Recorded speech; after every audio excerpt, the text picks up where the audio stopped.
크리스마스입니다. 예, 감사합니다. 예, 예, 조용하게 성탄절을 보내지만 즐거운 성탄절이 될 줄 믿습니다. 오늘 하루 참 즐겁게 보내셨으면 좋겠습니다. 제 물음에 한번 답해 보시겠습니까?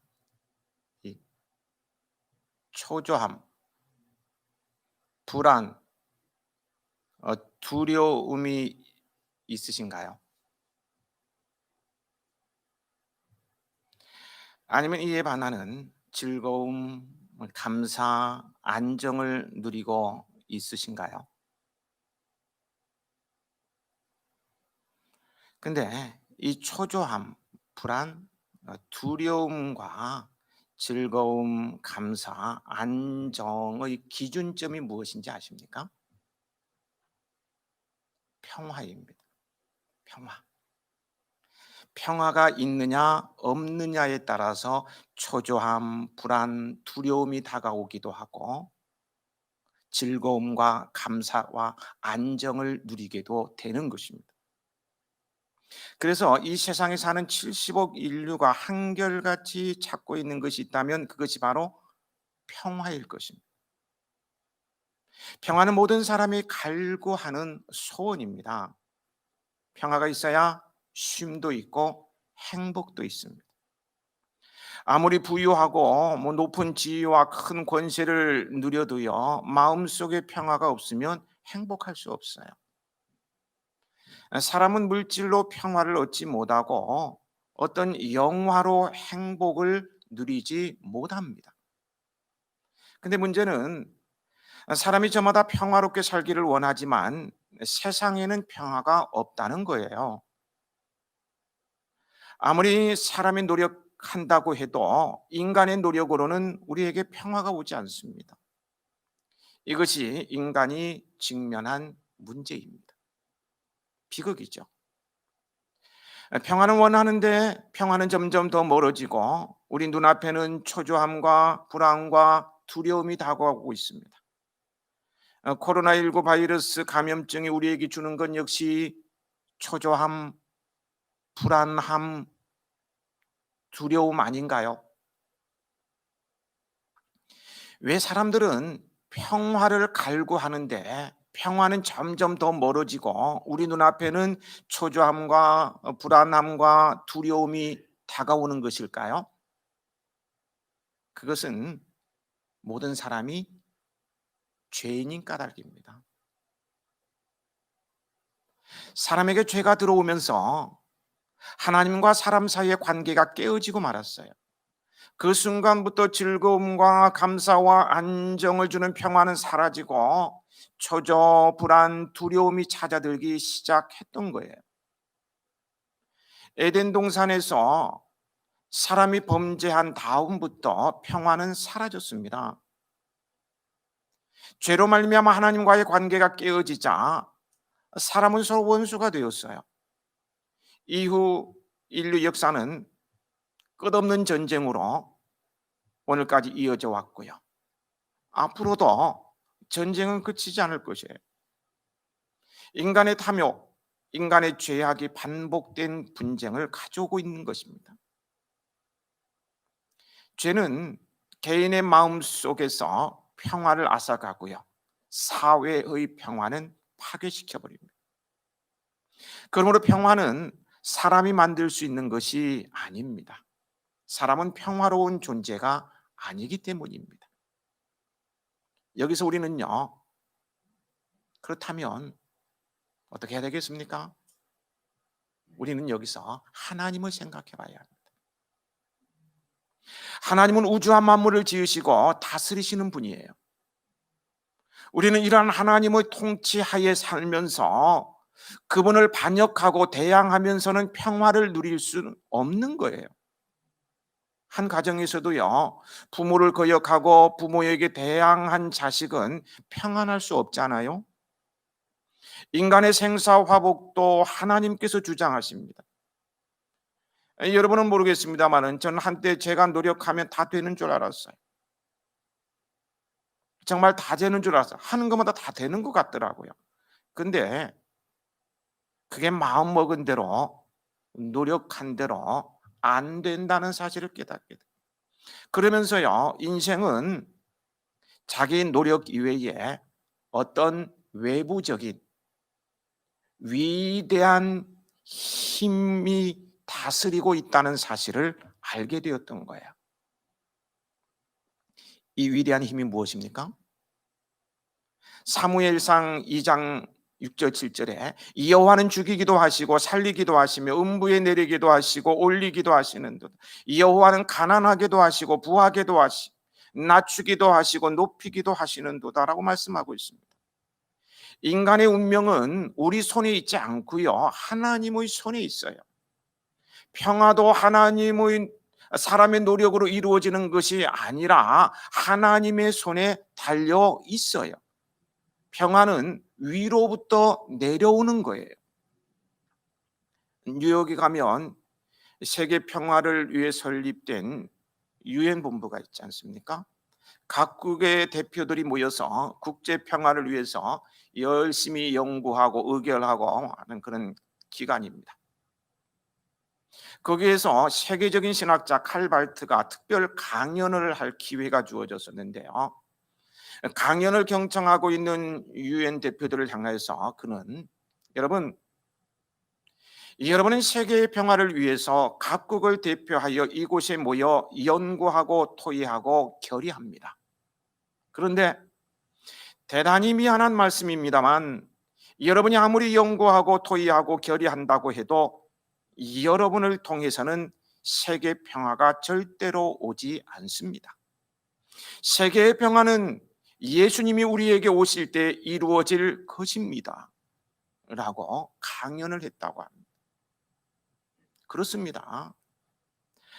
아무리 사람이 노력한다고 해도 인간의 노력으로는 우리에게 평화가 오지 않아요. 예수님께서 말씀하셨습니다. 평안을 너희에게 끼치노니 곧 나의 평안을 너희에게 주노라. 근데 주님이 우리에게 주시는 평안은 세상이 주는 것과 같지 않다고 하셨어요. 세상이 주는 평안이 있다는 것이죠. 돈이 주는 평안이 있고, 어떤 학문이 주는 평안이 있고, 권력이 주는 평안이 있고, 육신이 주는 평안이 있고, 환경이 주는 평안이 있어요. 하지만 세상이 주는 이러한 평안은 영원한 평안이 아닙니다. 형편 따라 변하는 평안이에요. 상대적 평안이죠. 그러므로 참 평안이 못 되는 거예요. 인류 역사상 사람의 힘이나 노력으로 참 평화를 누려본 적은 단 한 번도 없습니다. 팍스 로마나라는 말을 들어보셨을 거예요. 로마의 평화라는 말이죠. 성경에 나오는 가이사 아구스도가 클레오파트라와 열애에 빠진 안토니우스를 악티움 해전에서 이기고 황제가 되었어요. 주전 30년부터 주후 14년까지 참 오랫동안 통치했죠. 그 동안요, 로마의 평화가 깃들었다고 해서 팍스 로마나라는 말이 생긴 거예요. 그러나 그들의 평화는요, 무력, 힘에 의한 평화이었고요, 결국은 깨지고 말았습니다. 힘의 논리에 의한 평화였다는 것.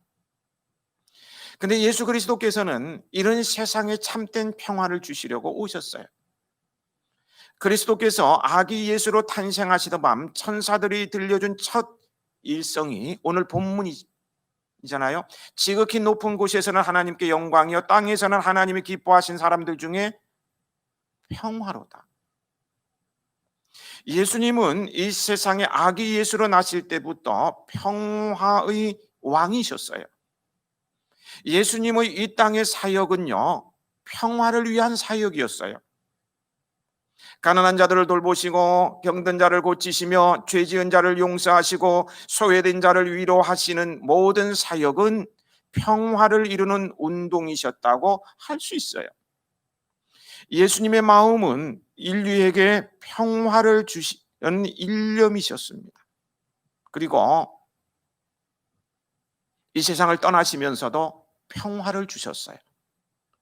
요한복음 16장 34절, 이것을 너희에게 이름은 너희로 내 안에서 평안을 누리게 하려 함이라. 세상에서는 너희가 환난을 당하나 담대하라, 내가 세상을 이기었노라.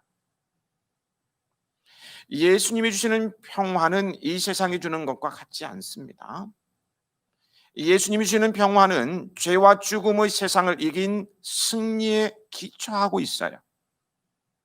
예수님이 인류의 죄를 대신하여 십자가에 달려 대속의 죽음을 죽으심으로 평화를 깨뜨렸던 죄의 문제를 해결해 주셨어요. 부활하심으로 죽음이 가져다주는 두려움을 몰아내셨어요. 이 주님의 공로로 말미암아 인간은 하나님과의 관계가 회복되면서 위로부터 내려오는 평화를 누리게 되는 길이 열린 거예요. 따라서 참된 평화는 예수 그리스도의 피를 힘입어 평화의 근원이신 하나님과의 관계 회복을 통해서만 누리게 되는 것입니다.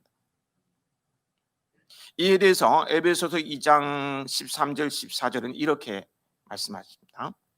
이제는 전에 멀리 있던 너희가 그리스도 예수 안에서 그리스도의 피로 가까워졌느니라. 그는 우리의 화평이신지라.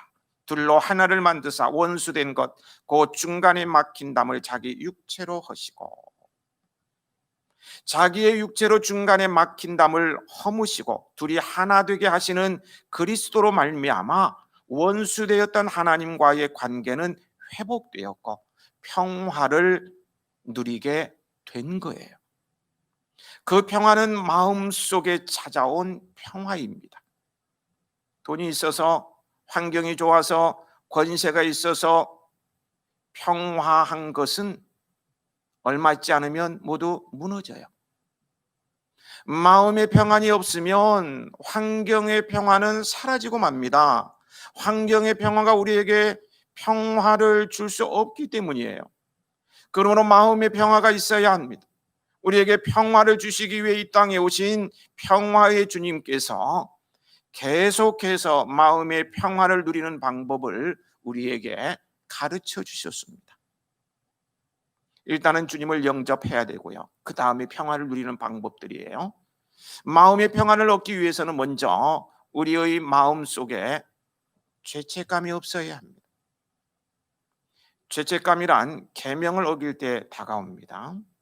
나 외에 다른 신들을 내게 두지 말라. 너를 위하여 우상을 만들지 말고 절하지 말라. 하나님의 이름을 망령되이 부르지 말라. 안식일을 기억하고 거룩하게 지키라. 내 부모를 공경하라. 살인하지 말라. 간음하지 말라. 도둑질하지 말라. 내 이웃에 대하여 거짓 증거하지 말라. 내 이웃의 집을 탐내지 말라는 하나님의 계명을 어길 때 우리는 죄책감에 눌려 살게 됩니다. 죄를 지은 사람에게는요, 평화가 없어요. 양심이 끊임없이 자신을 정죄하고 비판하기 때문입니다. 너는 죄인이다. 너는 죄인이다. 계속 양심을 통해서 나를 비판한다는 거예요. 양심의 가책은요, 마음의 깊은 공고함을 가져다 줍니다.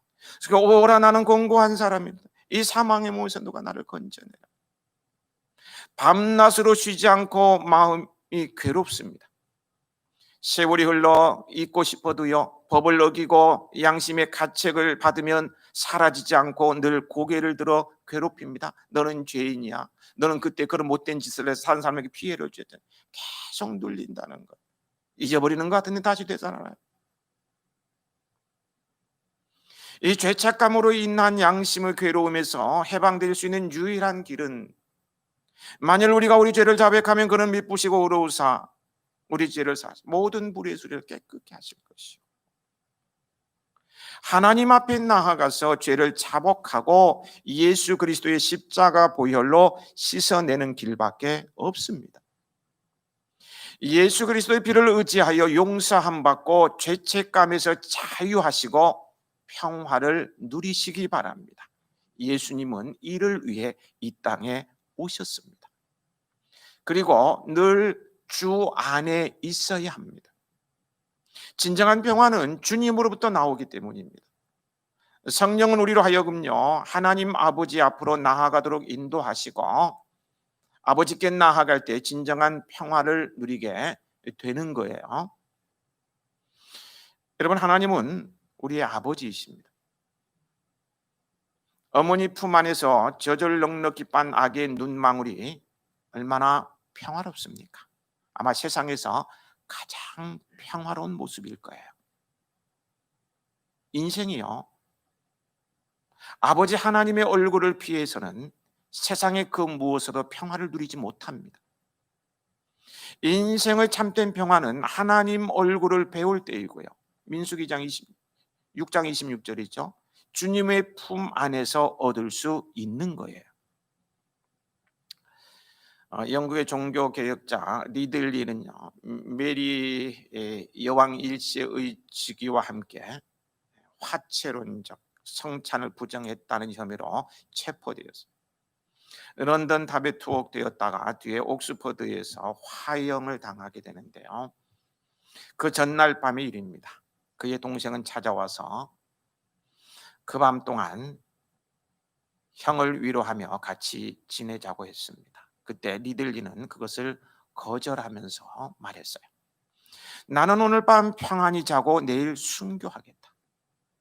나는 오늘 밤 편안히 잠자고 내일 죽겠다는 거예요. 이것은 놀라운 사실입니다.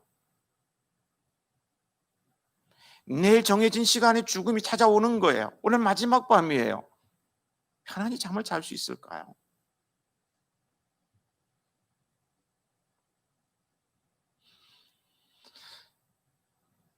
나는 오늘 밤 평안히 자고 내일 순교하겠다. 그렇게 할 수 있었던 것은요, 그는 주 안에 있었기 때문입니다. 사망의 권세를 이기시고 부활하신 예수님을 믿는 사람은 환난이나 죽음을 두렵게 생각하지 않아요. 예수님은 이 평안을 주시기 위해 이 땅에 오신 거예요. 우리의 평화를 깨는 것은 초조함, 불안함, 두려움이라고 말씀드렸습니다. 많은 사람들이 코로나19 바이러스 감염증으로 인해서 초조해하고 불안해하고 두려워하는 것을 보게 됩니다. 물론 그 많은 사람들 가운데는 크리스천들도 포함되어 있어요. 그 크리스천 가운데는 우리 교인도 포함되어 있는지도 모르겠어요. 초조함, 불안함, 두려움, 여기 사로잡혀 있는 모습을 보게 된다는 거예요. 하지만요, 이 초조함, 불안함, 두려움은요, 코로나19가 가져다 주는 건가요? 이런 두려움은요, 외부로부터 주어지는 것이 아니고 내 마음 속에서 일어나는 감정임을 알아야 합니다. 똑같은 상황이라도요, 어떤 사람에게는 아무것도 아닌 일이 어떤 사람에게는 하늘이 무너지는 것 같은 큰 일인 것이 그 증거예요. 전혀 달라요. 그런데 하나님을 진심으로 의지하면요, 가장 먼저 나타나는 현상이 바로 내 안에서 초조함, 불안함, 두려움, 이 세 가지 감정이 사라진다는 거예요. 여러분, 예수를 믿는다고요, 만사형통하는 것이 아니지 않습니까? 아담이 범죄 후에 모든 인간은 생로병사, 태어나고 늙고 병들고 죽게 되어 있어요. 기쁨과 노여움과 슬픔과 즐거움, 희로애락이죠. 희로애락을 겪으면서 살게 되어 있어요. 모든 인간이 다 그렇습니다. 생로병사, 희노애락을 겪으면서 살게 되어 있다는 거예요. 그러므로 죽음이 찾아온다거나 질병이 나를 괴롭힌다거나 실패했다거나 사벌하다가 부도를 냈다, 이것은요, 전혀 부끄러운 것이 아닌 인생사일 뿐입니다. 인생을 살아감에 있어서 나타나는 현상에 불과하다는 거예요. 희노애락, 생로병사, 누구에게나 나타나는 현상이라는 거예요. 아픈 것을 부끄러워하고 실패를 수치스러워하며 숨기지 마시기 바랍니다. 인생사가 그런 거예요. 문제는 이러한 일에 부딪혔을 때 어떻게 대처하느냐가 중요한 거예요. 예수를 믿는 사람은 그 가운데서도 평화를 노래할 수 있고 평화를 누릴 수 있는 것이 세상 사람과는 다릅니다. 주님께서는 우리에게 이것을 보여주기를 원하세요. 참 믿음의 사람이라면은 어떠한 상황 가운데서도 초조해하거나 두려워하지 않는다는 사실, 오히려 평화를 노래할 수 있다는 사실 보여주기를 원한다. 주님 앞에서 또 세상 사람들 앞에 보여주기를 원하십니다. 예를 들어 봅니다. 위암 사기 판정을 받았어요. 사기면 끝난 거잖아요. 그래서 수술을 받게 됩니다. 일반인들은 초조, 불안, 두려움에 떨지만 주 안에 있는 성도는 그 순간에도 감사와 안정을 누립니다. 마치 어머니의 품 안에 안기인 아기처럼 평화로움이 그 모습 속에서 묻어나와요. 이런 모습을 주님께서는 보여주기를 원하신다는 거예요. 주님을 모시고 그 안에 살면요, 어떤 상황 가운데서도 참된 평화를 누리게 되는 거예요.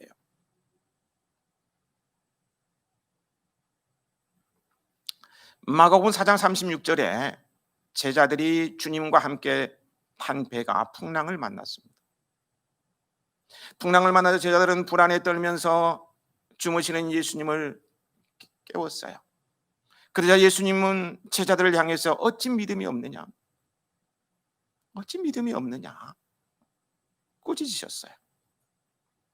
주님이 함께 있는데 왜 무서워하느냐는 거예요. 예수님과 함께 있으면 공동 운명체이기 때문에 두려워할 필요가 없는 거지 않습니까? 성경의 수많은 믿음의 사람들을 보십시오. 폭풍이 없는 평화가 아니라 폭풍 속에서 찾은 평화입니다. 그들에게는 하나님이 나와 함께 하심을 믿는 임마누엘의 신앙이 있었기 때문에 어떠한 상황 가운데서도 죽음 앞에서도 평화로울 수 있었던 거예요. 스데반을 보세요. 돌에 맞아 죽어가면서 천사와 같이 그 얼굴이 광채가 났지 않습니까? 하나님의 아들이신 예수님께서 왜 우리에게 오셨습니까? 보라 처녀가 잉태하여 아들을 낳을 것이요 그의 이름을 임마누엘이라 하리라 하셨으니 이를 번역한즉 하나님이 우리와 함께 계시다 합니다. 하나님이 우리와 함께 하십니다. 주님은 우리와 함께 하시기 위해서 오셨습니다. 같은 운명 공동체예요. 주님이 함께 계시는데 두려울 것이 없는 거예요. 그리고 감사하며 살 때에 마음의 평화가 지속될 것입니다. 평화는 가진 것 때문에 얻어지는 것이 아니라 가진 것에 대하여서 감사하는 가운데 얻어지는 거예요. 다니엘은요, 하나님께 기도하면 사자 굴 속에 들어가 사자밥이 된다고 하는 소리를 들었지만 하나님께 감사하면서 기도했습니다. 그 결과 두려움이나 원망이 생기지 않고요, 마음이 안정되었고 그 마음의 평안이 사자굴 속에서도 하나님이 주시는 참 평화를 얻었습니다. 범사에 감사 말씀대로 감사하면 하나님은 평화를 주십니다. 또한 자족하는 마음의 평화를 누릴 수 있습니다. 다시 말해서요, 내 마음속에 탐심을 제거해야 마음의 평화를 누릴 수 있다는 거예요. 아담과 하와를 보십시오. 그들은 얼마나 평화로운 환경에 살았습니까? 하나님께서 지으신 에덴 동산의 낙원에는요, 상함도 없고요, 해함도 없었어요.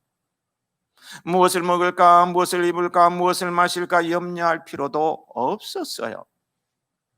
그들 그곳에서 평화롭지 못할 이유가 없습니다. 그러나 사탄이 그들 마음속에 탐심을 넣어주자 욕심이 생겼어요. 하나님처럼 되고 싶은 욕심이 들어오자 그들의 평화는 산산조각이 난 거예요. 결국 그들은 마음의 평화를 잊어버리자 하나님을 반역하고 하나님께 등을 돌리고 에덴에서 쫓겨나오게 되죠. 부부간에 서로 책임을 전가하고 가정은 불안해지고 형제간에 죽이는 큰 불행이 다가오게 된 거예요. 탐심이 들어오면 평화는 사라집니다. 그렇기 때문에 탐심 대신 우리는 자족하는 마음을 가지고 살아야 합니다.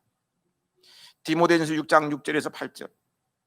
그러나 자족하는 마음이 있으면 경건은 큰 이익이 되느니라. 우리가 세상에 아무것도 가지고 온 것이 없음에 또한 아무것도 가지고 가지 못하리니 우리가 먹을 것과 입을 것이 있은즉 족한 줄로 알 것이니라. 말씀하고 있어요. 우리 마음속에 내게 있는 것으로 만족할 줄 알면 평안하고 불행하지 않습니다. 마음에 예수 그리스도가 있으면, 마음에 있음으로요 평화하면 환경이 아무리 열악할지라도 불행하다고 느껴지지가 않아요.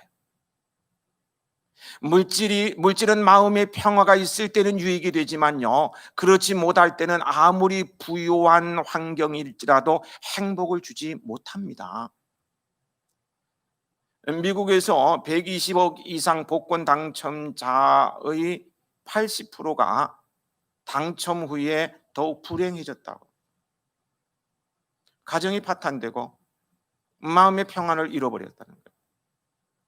참된 행복은 복권 당첨과 같은 탐욕을 채우는 데 있지 않습니다. 우리가 예수님을 믿고 마음속에 평화롭게 살고 있는 것을 감사하고 만족하는 마음을 가지고 사는 것이 진정한 행복입니다.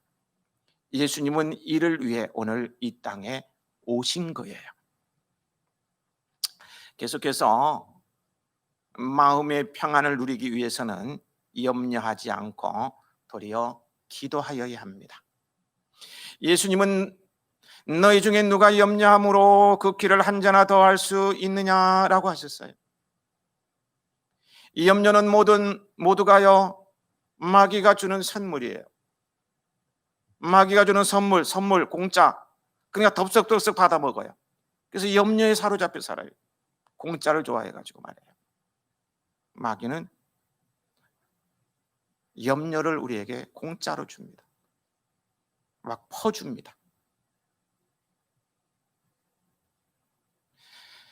그러므로 염려를 버리고 기도해야 합니다.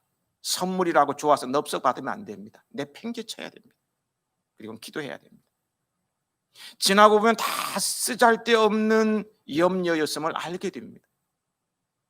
아무것도 염려하지 말고 다만 모든 일에 기도와 간구로 너희 구할 것을 감사함으로 하나님께 아뢰라. 그리하면 모든 지각에 뛰어난 하나님의 평강이 그리스도 예수 안에서 너희 마음과 생각을 지키시리라. 또 찬양해 보십시오.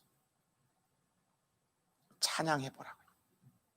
위로부터 부어지는 참 평안 속에 내 마음이 잠기게 될 거예요. 불안하고 초조하고 두려움이 찾아올 때 아이고 불안하다 초조하다 어떡하지? 마귀는 더 큰 선물을 줄 거예요. 공포에 사로잡혀서 생을 포기하게 만들는지 몰라요. 그럴 때 찬양을 해보라는 거예요.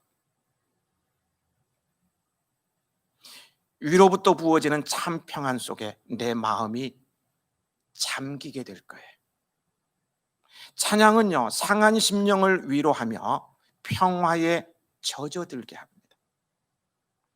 평화 평화로다 하늘 위에서 내려오네 그 사랑의 물결이 영원토록 내 영혼을 덮으소서. 4절 한번 불러보실까요? 이 땅 위에 험한 길 가는 동안 참된 평화가 어디 있나. 우리 모두 다 예수를 친구 삼아 참 평화를 누리겠네. 평화 평화로다. 하늘 위에서 내려오네. 그 사랑의 물결이 영원토록 내 영혼을 덮으소서.